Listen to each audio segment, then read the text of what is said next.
ngayon Sabado o Domingo mga kaista. May bangrus kami kasi nandito kami sa baybay. So makikita nyo naman may dala-dala kong bangrus dito sa baybay.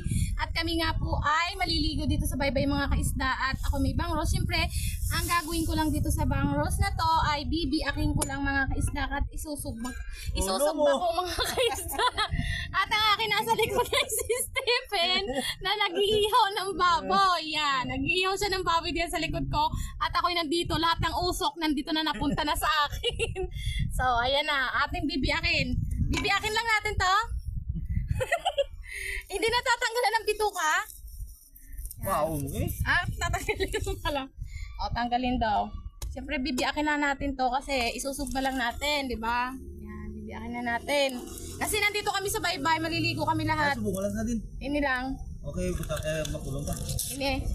Biakin ko lang. So, ayan na, biak na ha.